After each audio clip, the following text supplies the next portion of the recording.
시청률 7%를 돌파하며 화제성을 더해가고 있는 낮과 밤이 다른 그녀 리뷰 시작하겠습니다. 이 드라마는 크게 두 갈래로 전개가 되는데요. 첫 번째는 언밸런스한 남녀가 사무실에서 만나 좌충우돌하며 환상의 커플로 거듭나는 로맨틱 코미디입니다. 두 번째는 평온하던 서한시에 어느 날 살인사건이 발생하게 됩니다. 그런데 알고 봤더니 이번이 처음이 아니라 아주 오래전에 미제로 남아있는 연쇄살인사건이 있었죠. 더 중요한 것은 현재 일어나고 있는 살인사건의 양상이 오래전에 발생했던 연쇄살인사건과 거의 유사하게 닮아 있었다는 것입니다. 그렇다면 이건 우연의 일치인 것일까요? 아님 오래전 그 사건과 동일범의 소행인 것일까요?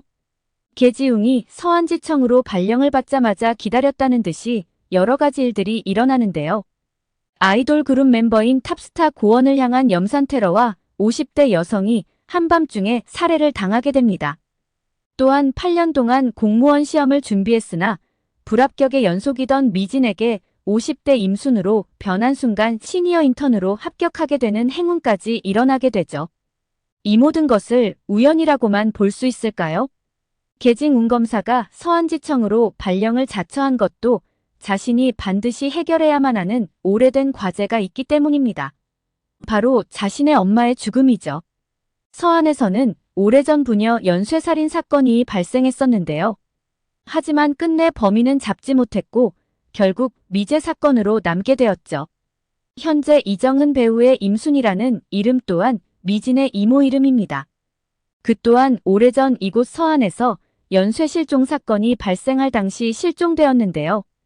미진의 어머니 임청은 임순을 찾기 위해 사방팔방 전단지를 돌리며 오랜 시간 찾아 헤맸지만 결국 그녀를 찾지 못했죠. 물론 현재까지도 그것이 한으로 남아있는 그의 가족들인데요.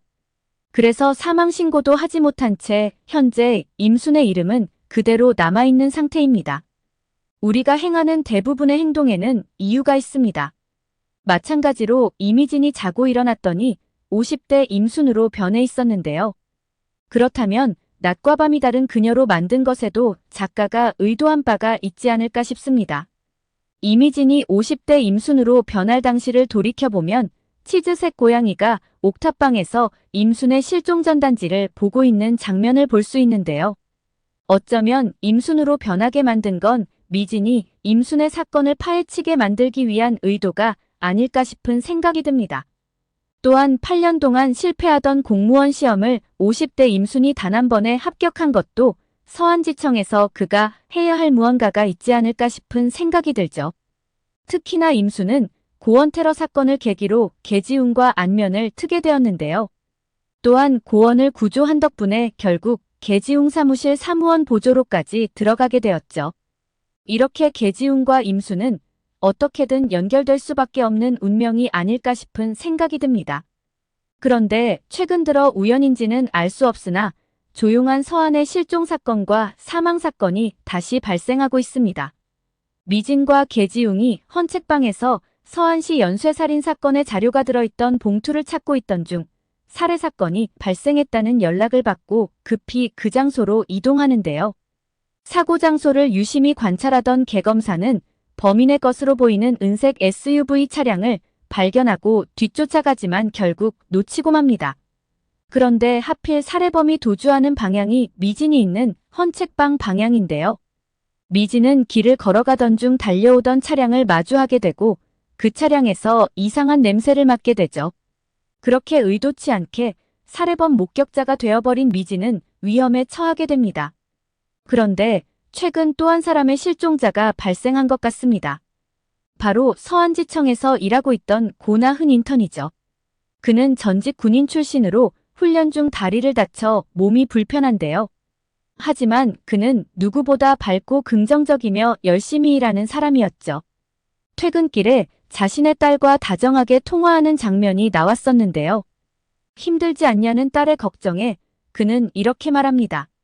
몸이 불편한 내가 할 수 있는 일이 있다는 것에 감사하다고 말이죠. 그런 그가 며칠이 지나도록 아무런 연락도 없이 무단으로 출근을 하지 않자 결국 그는 사표 처리가 됩니다. 이런 고나흔이 스스로 그만둘 확률이 몇 %나 될까요? 그런데 이것이 우연일까요? 그가 그만둔 지 일주일도 채 지나지 않아서 어떻게 알았는지 그의 후임이 들어옵니다. 바로 60대 백철규이죠. 그의 인물 소개란을 보면 그는 잘 나가던 전직 외과 의사로 되어 있는데요. 하지만 어떤 사유로 인해 수술을 할 수 없게 되었고 결국 일선에서 물러났다고 되어 있습니다. 그는 부모로부터 물려받은 병원도 있지만 병원의 명예원장으로 이름만 올려놓은 채 전혀 관여하지 않는다고 되어 있습니다. 그런 그가 왜 뭐가 아쉬워서 청소하는 인턴으로 들어온 것일까요? 그런데 더 의문인 것은 이상하게 그가 임순의 주변을 자꾸 맴돈다는 것입니다. 일을 한다기보다는 무언가를 캐내고 싶어 하는 것으로 보이는데요. 우리가 일을 하다 보면 속이 다 보이는 클리어한 사람이 있는 반면 아무리 오래된 관계라도 속을 알 수 없는 불편한 사람이 있죠. 바로 백철규가 그런 캐릭터가 아닌가 싶습니다. 어쩌면 고원을 테러하려던 테러범의 배후가 최철규가 아닌가 하는 생각이 드는데요. 테러범이 죽기 전 교도관의 전화를 빌려 누군가와 통화를 했죠. 그는 불안에 떨며 계지웅이 모든 걸 다 눈치챘다며 어떻게 할 거냐면서 자신 혼자 결코 죽지 않겠다며 협박을 했었는데요. 그러나 그는 이 사실을 입 밖에 내지도 못한 채 교도관에 의해 살해당합니다. 그것도 배후의 지시에 의해서 말이죠. 그런데 이때 테러범과 통화한 사람을 추측해 볼 수 있는 단서가 두 가지가 있었는데요. 전화통화 시 끼고 있던 반지와 배후로 보이는 사람의 뒷모습을 보여줬었죠. 그런데 그의 실루엣을 보게 되면 거의 90% 백철규와 일치한다는 생각이 듭니다. 추측이지만 어쩌면 과거의 연쇄살인범이 백철규가 아닐까 하는 생각이 드는데요. 그가 수술을 할 수 없게 된 것도 어쩌면 살해하는 과정에서 손가락이나 손을 다쳤을 수도 있을 것 같다는 생각이 드는 것이죠. 특히 수술하는 의사들한테는 손의 상처가 굉장히 중요한데요. 어쩌면 그때 다친 손으로 인해 더 이상 수술을 할 수 없게 되고 결국 병원까지 그만두게 된 것이 아닐까 추측해봅니다. 그가 서안지청에 인턴으로 들어온 것도 신문기사로 임순에 관련한 기사를 봤을 수도 있지 않을까 하는 생각이 드는데요. 임순은 고원을 테러범으로부터 구해줌으로써 전국적으로 스타가 되었죠. 그 덕분에 감사패를 비롯해 현재 계지웅 검사실에서 사무보조원으로 일하는 영광까지 얻게 된 것입니다. 만일 그가 정말 살해범이라면 어쩌면 임순도 그가 살해했을 텐데요. 그런데 자신이 죽인 임순이 갑자기 영웅이 되어 언론에 대서특필되어 있으니 무척이나 당황스럽지 않았을까 싶습니다. 고나흔 인턴의 실종도 어쩌면 백철규와 관련이 있을 수도 있지 않을까 생각되는데요. 왜냐하면 그가 인턴으로 입사하기 위해서는 누군가가 그만둬야 했기 때문이죠. 그리고 현재 벌어지고 있는 살인사건도 그일 수도 있다는 생각이 듭니다. 그가 도망가는 상황에서 찍힌 영상을 보면 얼굴이 살짝 비치는 장면이 있었는데요.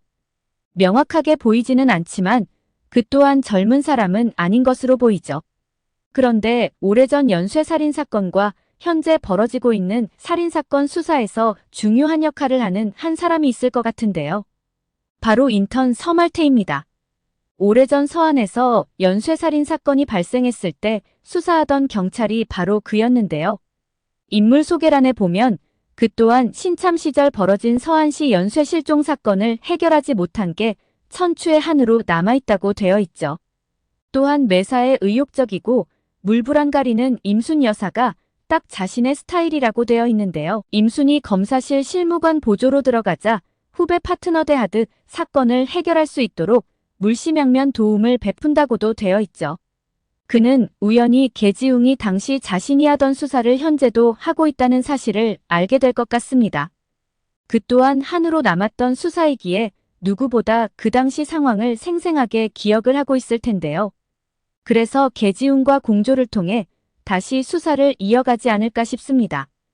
어쩌면 계지웅이 임순의 정체를 알게 되는 것도 이 수사를 본격적으로 시작하면서이지 않을까 싶습니다. 오늘 영상은 여기까지입니다. 구독, 좋아요는 언제나 제게 큰 힘이 됩니다.